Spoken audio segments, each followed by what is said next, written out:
super concentrated team. Thank you for your comments. All right, thanks. Yeah, Shaun, Amos. And then Pat Phillips has signed up, and I think maybe I've crossed. Is that true?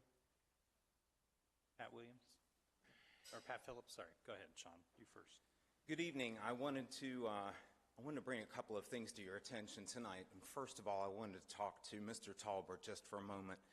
In the paper a week ago or so, we saw that Mr. Talbert had met with some of the people from Rockwell, and he claimed that he did not see any horns, nor any tail, nor any pitchfork.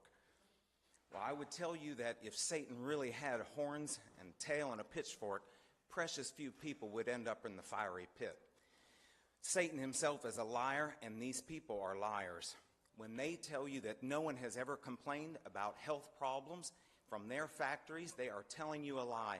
I presented information here to you all showing you that the health minister in Milton itself said that if they were given a permit to expand their facility there, that kids would get sick. And what did they do? They went right ahead and did it anyway. They've told people that they've never had any complaints in Byhalia. It turns out it's not true. They say they've never had any complaints in Wales. There are still tufts falling on people there.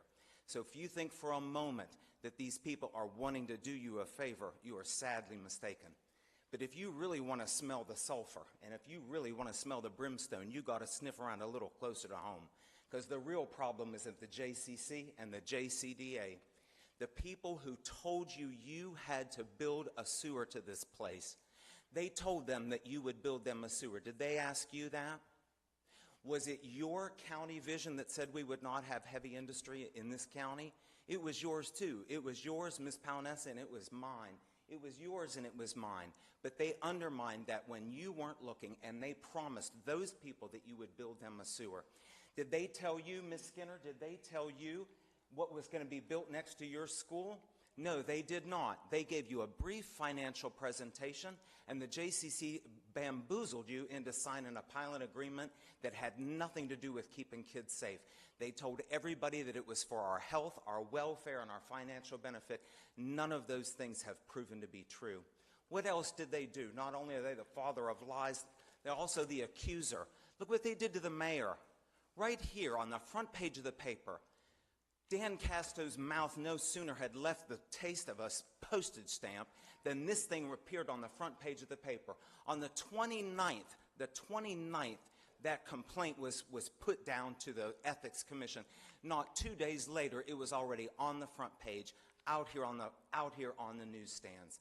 Now, you tell me what kind of people those are. You might not see the tail, you might not see the horns, and you might not smell that brimstone.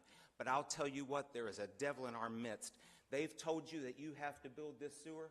They told you you had to vote a certain way.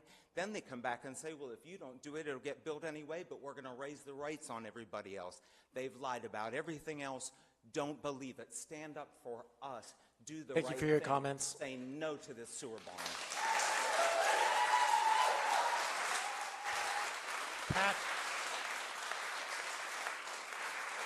Pat Phillips.